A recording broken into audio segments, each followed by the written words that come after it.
Thank you for tuning in tonight. We're bringing you Ray Cole, the man behind the music box, brought by T25CL Entertainment, and myself, your host, Bri Blue. Please welcome Mr. Ray Cole.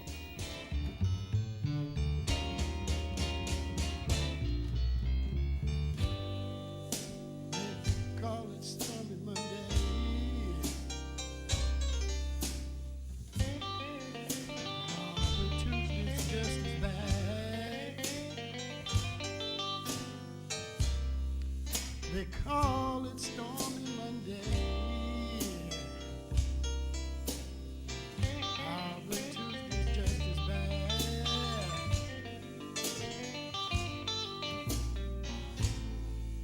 Wednesday's worse. Oh, and Thursday's also sad.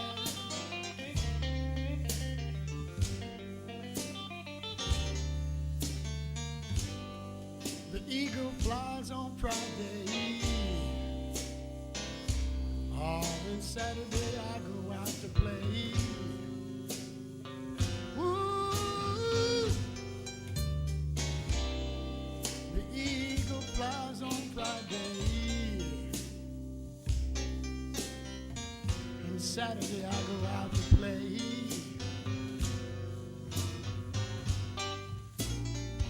Sunday I go to church.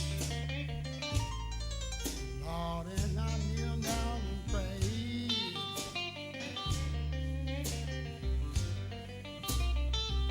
I said, Lord, Lord, Lord, Lord, Lord, Lord, Lord.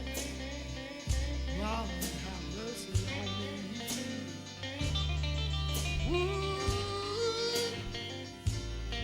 I said, Lord, Lord, Lord, Lord, Lord, Lord. Lord, have mercy on me.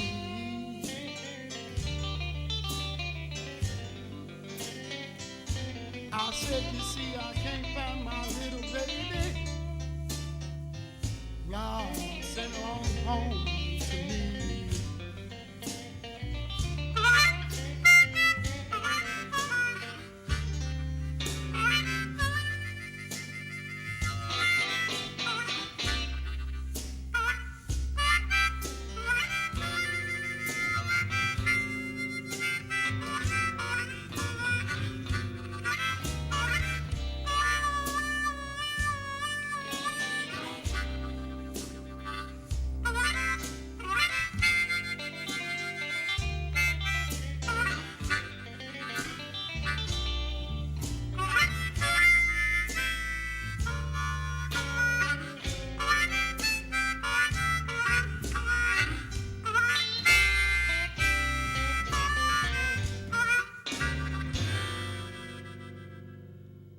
Thank you for joining us this evening. We are here with Mr. Ray Cole, harmonica player and music extraordinaire. Mr. Cole, how are you this evening? I'm fine this evening.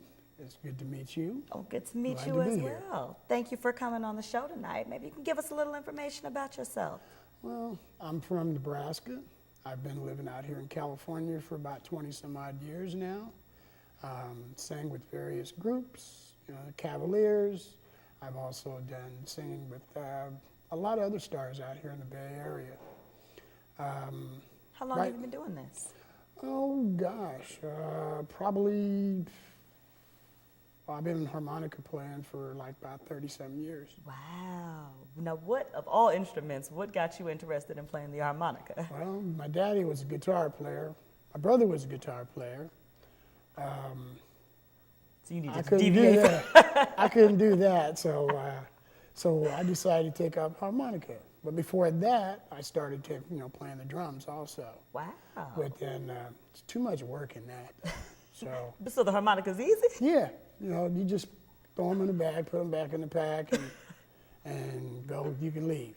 Okay. Now, It's a lot easier. Now you see, so you started playing when you were out in Nebraska, and Well, then you continued out yes, here? I learned from a friend of mine.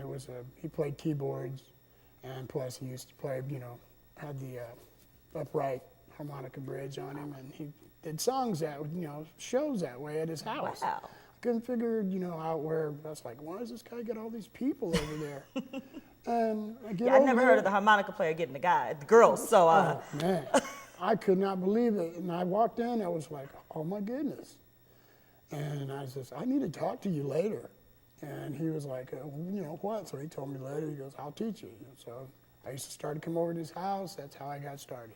Wow. I've been doing it ever since. Now, is that someone that later on, after you got really good, you played with, or? Yeah, we played together. We did some shows together, and then, you know, I managed to, you know, to weed myself out of Nebraska and come out here to California. Heavens, wonder why. Because there's more R&B out here. Very true, very true. So, yeah, that's why I'm out here now. Okay. And I've ran into some very good groups, T25CL, and it's been wonderful ever since.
Just what you mean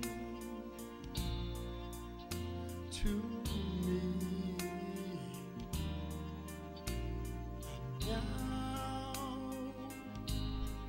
Now that you're near, promise your love that I've waited to share.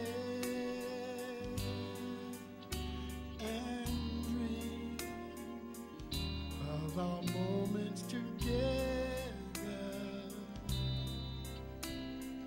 color my world with hope of loving you.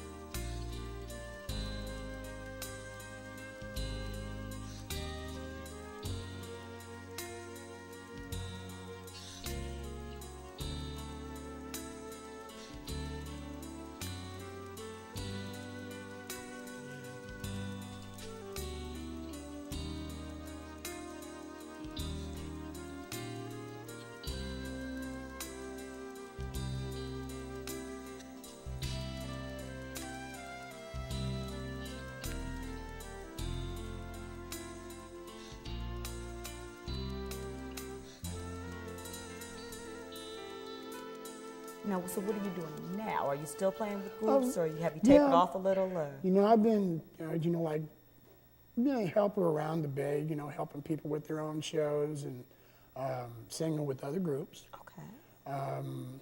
But yeah, I come out and I sing out at in San Francisco at Blondie's on the weekends, sometimes during the week, and you know, just other spots, and you know, wherever they decide that they're going to go, that's where I like to go with them. You Well, know? now you talked about your inspiration with playing the harmonica, but you haven't told me how you got started singing.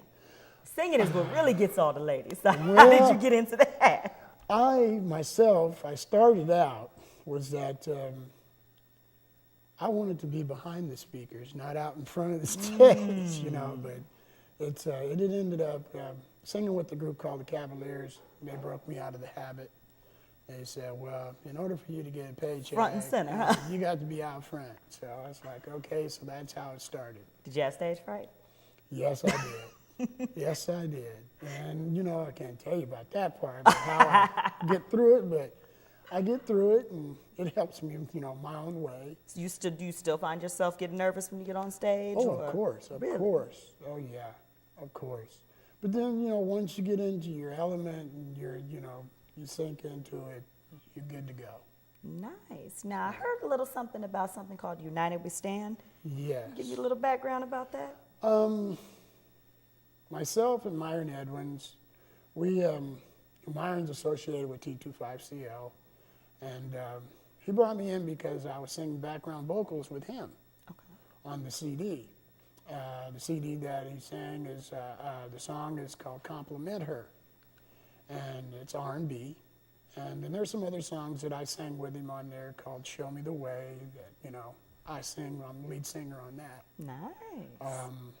But yeah, we came to this with T25CL, and I came and I did the show with them, and the song United We Stand, him and I, we started making it in his studio.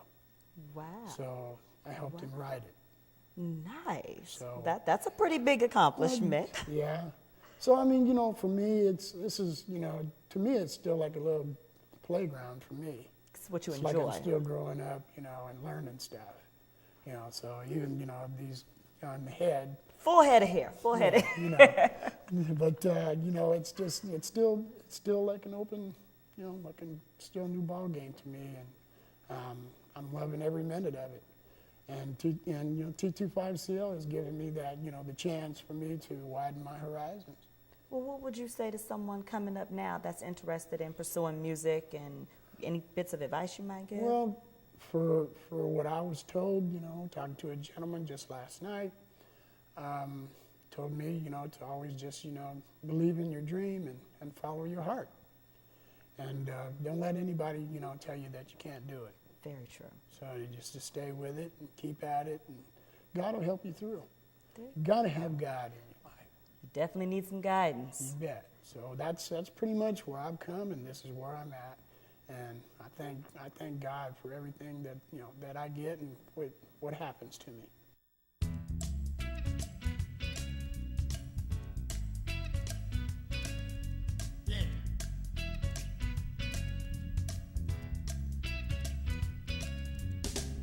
Girl, try to remember, we didn't have no shoes, but we stuck together, just me and you. Oh yeah, it took a long time to get where we got today. Now you wanna give it all up for another guy. Oh yeah, don't let it fool you, baby. Oh, change your mind, you know why. It's gonna be hard, baby, to live my life over, 'cause you know you got just what I need. Oh yeah, 'cause if you leave me this way, baby, I don't think I'll see a brand new day. Oh yeah, don't let it fool you, baby. Don't let it change your mind, because it's greener, yeah, it's greener on the other side, baby. Right back in my arms where you belong. Oh yeah. Come on now. Oh yeah. All right. Don't let it fool you, baby. Don't let it change your mind, because it's greener, yeah, it's greener on the other side. Right back in my arms is where you belong. Oh yeah. Don't let it fool you, baby. Oh yeah, change your mind, you know why? Because it's greener, yeah, it's greener on the other side, baby. In my arms is where you belong.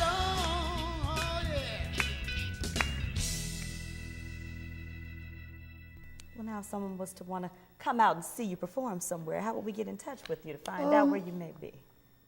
Sometimes I sing on Tuesday nights at Blondie's in San Francisco. Okay. Sometimes I'm there on Sunday nights. They have blues night. Nice. Which I'm pretty much there on blues nights. Oh yeah, you there then. Yeah. So, but I mean, and then I follow them around a little bit. They play out in Mountain View sometimes. They got something going on out here, as a matter of fact. I think it's somewhere here in Berkeley. But, that's usually where you'll see me. Okay. But any other time you'll see me, I sing sometimes in Pittsburgh, California. So it's all over. Yeah. It's like an open jam thing, and I know the people. That's the group that I sing with. I sang with them for, I think I've been singing with them for like 10 years. Wow. So they pretty much found your niche. Yeah, they pretty much kind of been my teachers too, and I love them both dearly. Lewis Jones, he was indicted into the Hall of Fame just last weekend. Wow. That I went to last weekend. So we've been singing together for a while, and it's been wonderful. Wonderful. Well, I really appreciate you coming on the show tonight, Mr. Thank Cole. you. Thank you for giving us the time to talk to you, and good luck in your endeavors. Thank you so much. You're very welcome. It's a pleasure.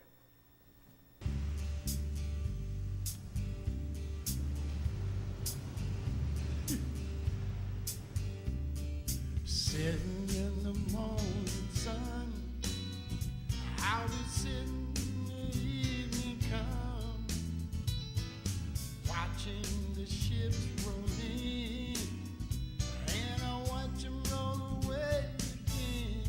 Yeah, now sitting on the dock of the bay, watching the tide roll away. Ooh, sitting on the dock of the bay, wasting time. I left my home in Georgia, headed for the Frisco Bay. I had nothing to live for. Looks like nothing's gonna come my way. Yeah, sitting on the dock of the bay, watching the tide roll away. Ooh, sitting on the dock of the bay, wasting time.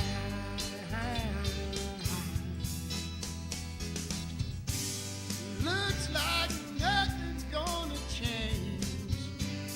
Everything still remains the same. I can't do what 10 people tell me to do, so I guess I remain the same. Sitting here resting my boat, and this loneliness won't leave me alone. 2,000 miles I rode just to make this yard my home. Sitting on the dock of the bay, watching the tide roll away. Ooh, sitting on the dock of the bay, wasting time.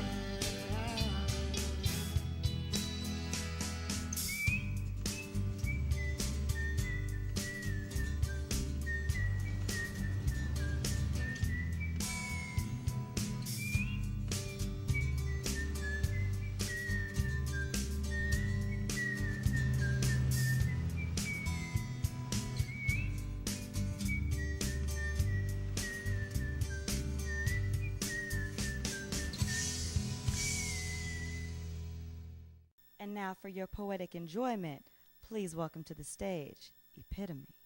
I just got harassed by the police today, asking for my ID in a messed up way, saying I fit the description of someone who robbed somebody the other day, saying he's between 5 foot and 6'5", between 120 and 279, and all they knew was he was black. So I said, nah, I ain't showing you shit. F you, this country, and what you represent. So now you can feel the situation was tense. Sweat rolling down my temple, he reaching for his gun, saying, you better do what I told you, son. Son, son.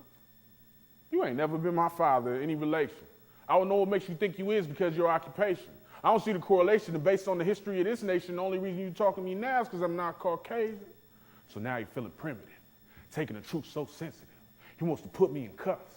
He's calling me a nigga with his eyes, and I'm knowing he a racist because he keep using terms like you people and you guys. Now either I can accept this reality or make this pig earn his salary. See if one of them stereotypes are true. Bet black people run a lot faster than you. Catch me if you can, I blend in with the unknown, but run away from slave catchers as we is back at home.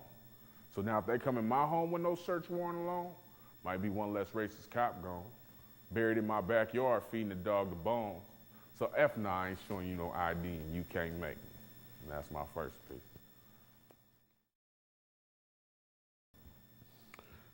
I'm from Oakland, California, birthplace of the Panthers, where committing crime seems to be the only answer. Crack running rampant, San Pablo on active, where your dreams are held captive and you better have quick reactions or you might fall victim to this trap. You know they designed for gentrification. That same story going on all over the nation, where they flood the streets with guns and drugs, bring the property value down so they can get rid of us, and then they move us somewhere where it's cancerous and then do studies on how it's bad for us. It says on money and God we trust, but the demons seem to control how it's distributed to us. Minds manipulated by what the system has created to always make us feel so outdated. Shit, trying so hard to keep up with the trends, we got family killing family and friends killing friends. And the cycle of poverty seems to have no end. That's why I had an epiphany. My name should be Epitome. I'm the epitome of an unjust society. I'm the epitome of people on the street dying to eat. But using the newspaper for a sheet, admitting my own defeat ain't where I'm destined to be. I'm the epitome of the same city that created Huey P. Revolution may not be just on television, it might be on CD. Co-starring me bringing the voice of poverty. Making ends meet by making robberies just to carry over the decimal. Trying to avoid living life dismal or in a facility for correctional. The statistics of black men in the pen is questionable, and the fact that I've never followed the trend is intentional. They wonder why my thoughts aren't more conventional. Talk about bling and how my rims are special. I got a gift and I can't let it go to waste. It's the epitome of what people ain't got the heart to say. Coming to the stage, the very beautiful, talented Miss Bri Blue. I want to write without reservation. Free from thinking too deeply about what I continuously hold back from telling you. See, I want to yell out loud in the most silent whisper I can muster that I don't want to breathe if I can't inhale the essence that is you. You make me long for endless days and sleepless nights. Quiet nights when I don't have you by my side bring about not so distant memories of kisses that made my lips tremble and goosebumps stand out for all to see.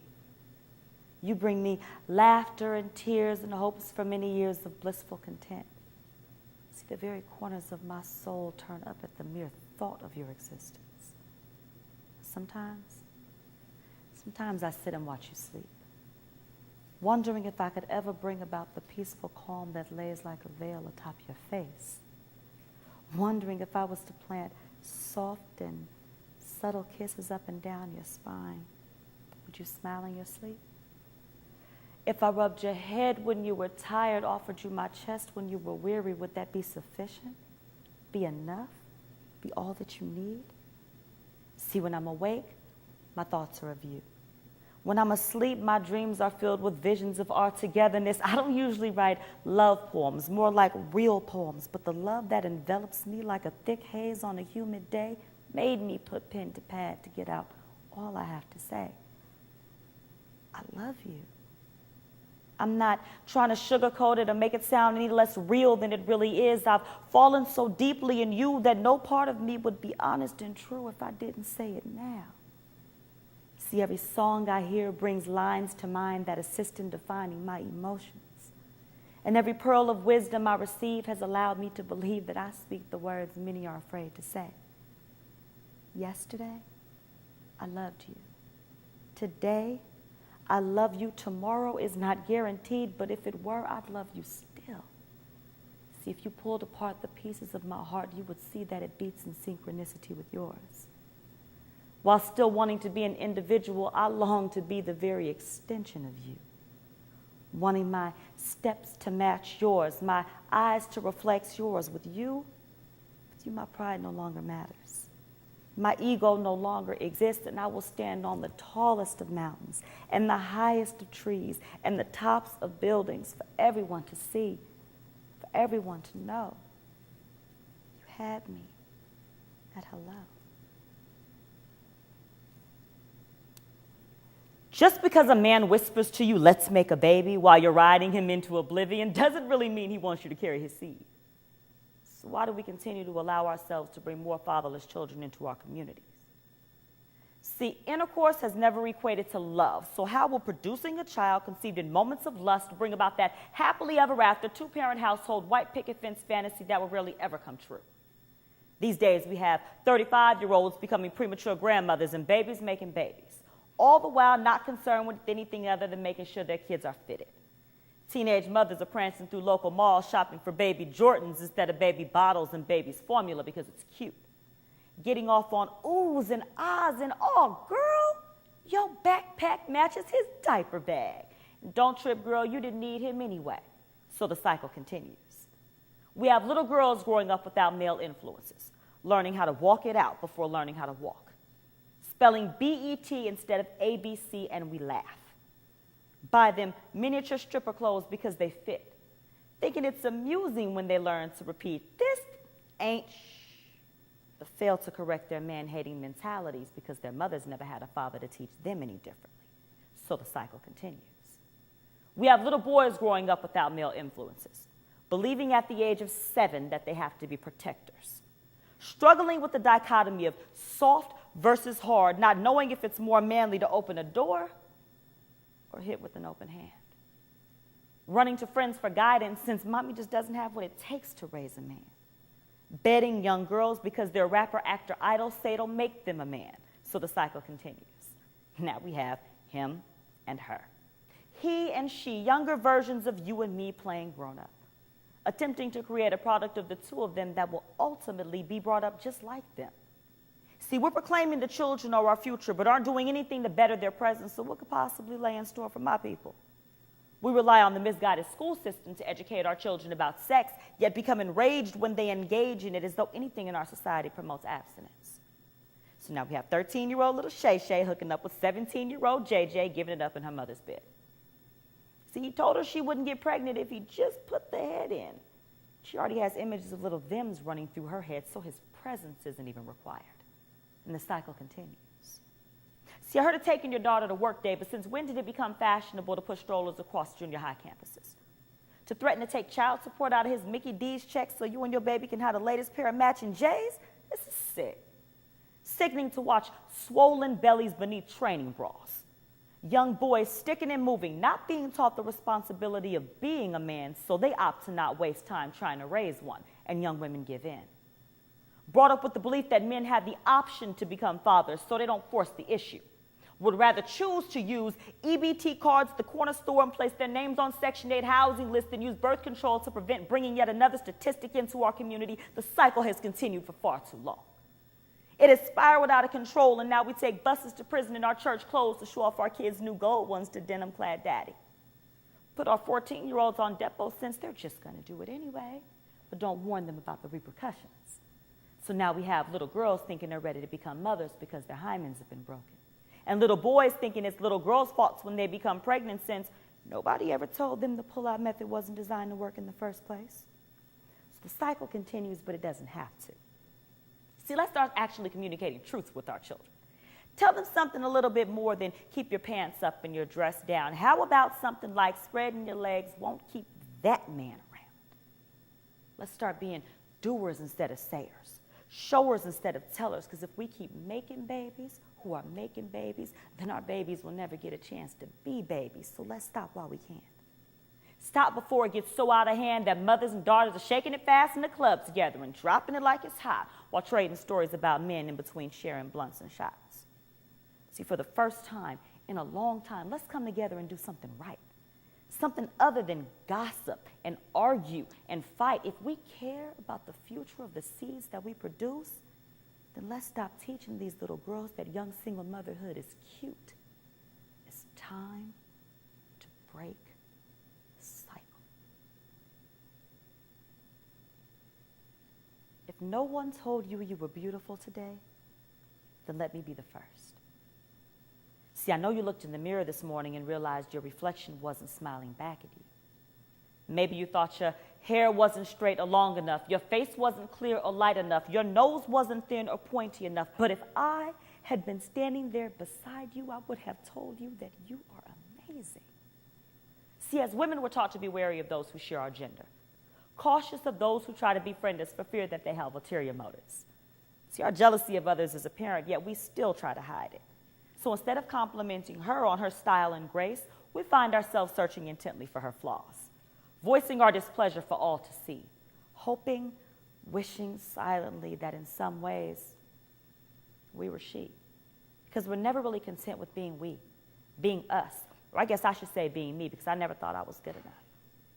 Bought into the hype that I could find pretty in a bottle, sexy in a dress, thick in a plate of soul food, tones in a gym, always looking for a quick remedy to be more appealing to him, to them, to those who found ways to degrade without ever really trying. Yet, I exuded confidence with every step. Had mouthpiece that couldn't be met and game that consistently let me stay on top. See, I'd spend hours in a club with a cute outfit on, sucking my stomach in. Never sitting down, because doing so would make the balls of my feet burn from the stilettos I'd worn, hoping to stand out. See, if I wasn't the center of attention, then I was normal, average at best, too close for comfort to fitting in with the rest, so I pretended. Said I would fake it till I make it and walked around with a smile, grinning from ear to ear while refusing to hear my inner voice. And that one telling me to slow down, take a step back, and retract because I was living life in the fast lane, thinking that casual encounters would allow me to gain notoriety. Well, it worked for him, and him, and him, so why not me? Why was I so wrong to chase and replace? To sleep with her man and then smile in her face? To get high with him and drink until my heart was content, but then hold up that degree I got in 3 years from UC Berkeley as though that somehow meant I'd made it. When in all honesty, I was just starting out. Trying to find myself when I didn't know I was lost. Heal myself when I didn't know I was ill. Fix myself when I didn't know I was broken, all because someone looked me in my eyes and told me I was amazing. They said I was beautiful as though it were a matter of fact rather than opinion, but see, it didn't matter what they thought if I didn't believe it myself. That opened my eyes. Made me realize the demise of my greatness would come sooner than I wanted it to if I didn't step it up. See, potential is no more than a word with no actions to back it up, so I took heed. Told myself I had to take the lead in the story that is my life, and that brings me to the here and now, to you. And I'm telling you that you are beautiful. No matter what negative things may have been said to you, you are amazing. Capable of creating changes unimaginable to most, you are brilliant. Placed in positions to find ways to make this world a better place. It doesn't matter what he said, she said, they said, or somehow led you to believe. I'm asking you to believe me. See, man needed an even greater being to stand by his side, and so came you. Why don't you recognize your greatness? You have the ability to give life, to carry on your strengths and triumphs, so stop selling yourself so short. See, from one woman to another, I admire you. The courage it takes to get up every day and face a society who hardly used to see you as a human being is commendable, and you deserve recognition, honor, and appreciation. So as a young black woman in training, I challenge you to be you. Stand out when it's unpopular to do so. Reach out and allow yourself to be helped by others. Speak out against those who have done you harm. Do your very best to excel in all that you do because you're a woman. And we are born and bred to be ready, willing, and forthcoming, strong and steadfast. So demand respect. Command attention. Act as you speak and think, and believe me when I tell you, as I was told, that you are amazing, whether you're sliding down a pole, working the stage, or doing something strange for a little piece of change. Whether you have your AA, BA, or no A. Whether you're a struggling single mother or unattached and on your own, we share a common bond. And if you hear anything that I'm saying, I want you to do something for me. Stand up. With one toe, draw a line in front of both of your feet. That line represents those who've doubted you. Take one step forward. Look down. Guess what? You've just crossed the line of defeat. Keep standing. Take a look to your right and to your left. Ladies, we are a force to be reckoned with. And if anybody tells you any differently, tell them, well, Bri Blue thinks I'm the You are amazing. Thank you. Thank you for tuning in tonight. T25CL Entertainment has brought you none other than Ms. Joy Elan, author and entrepreneur extraordinaire. We are here tonight with Epitome, Ray Cole, and myself, Bri Blue. Hope you enjoy your show.